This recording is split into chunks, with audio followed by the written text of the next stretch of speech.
Welcome to the Vector Garden. Now here's a tip about InDesign.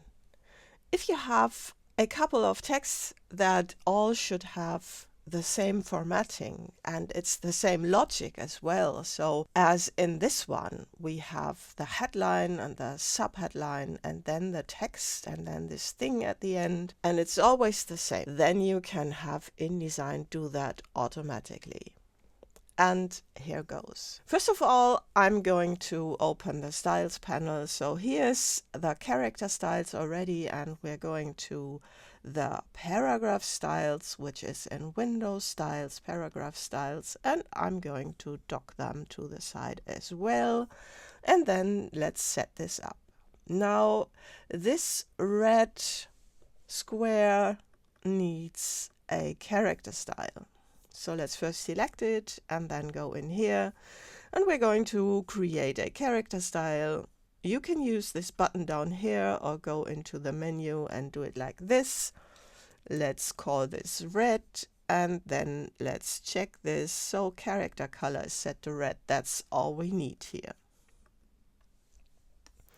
And then we need to set up some paragraph styles. So first of all, this headline needs to be made into a paragraph style, and there's a lot applied to it. We have the typeface and the underline is formatted. It has a distance and a thickness, and then we're going into the paragraph styles panel and do the same. The cursor is inside this, and then let's create a new paragraph style, and this is H1.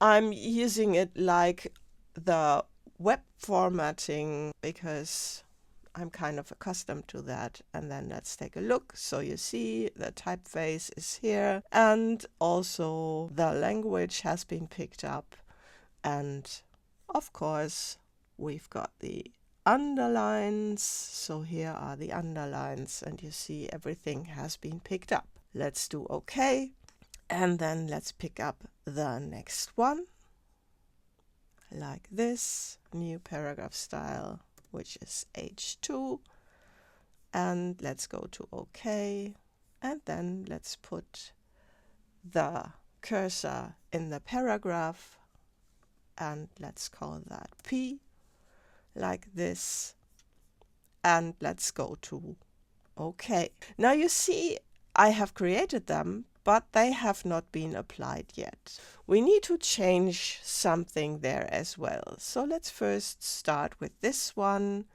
and also apply it, and then let's go into it. And what we need to set up is next style. So next style is H2 here. Okay. And then let's go into this one, apply it, and next style in this case is P. Okay, and inside of P we need to set up something else, and for that I'm going to add that character into the other text frames as well. So first of all we need a right aligned tab, so it's Shift and Tab, and then we need this character. I'm going into the glyphs panel, and there it's already in the recently used, so it's from Zapf Dingbats. And I'm just going to double click it like this, and then it gets inserted, and you see there's overflow text in there now. So in here as well, right align tab, and then let's go into the glyphs panel and double click the thing, and there it is, like this. And now what we need to do, I'm going to select this and copy it, and then let's go into here. I'm going to apply it like this, and here the next style is of course the same style, because there might be several paragraphs and we want just to have paragraphs after that. But also we want to have this one formatted red in the end. So let's go into the GREP styles and let's make a new one, and let's apply the red style to it, and in here we are going to add that right indent tab, And also we are searching for this character. So this is very rough GREP, because I don't know a lot of GREP. So I'm just really searching for exactly this kind of text. That's all we need here.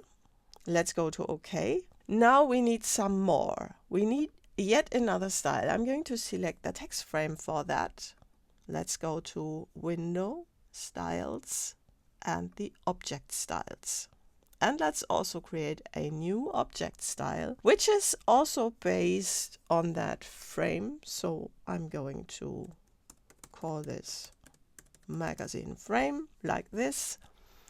And it picks up what's in here. So let's go to the styles. It has this. And now we need to check Apply Next Style, so that our settings inside the paragraph styles also get applied like this. And size and position options, I also want to adjust the size. So I want to have the same width like that. And that's all we need here.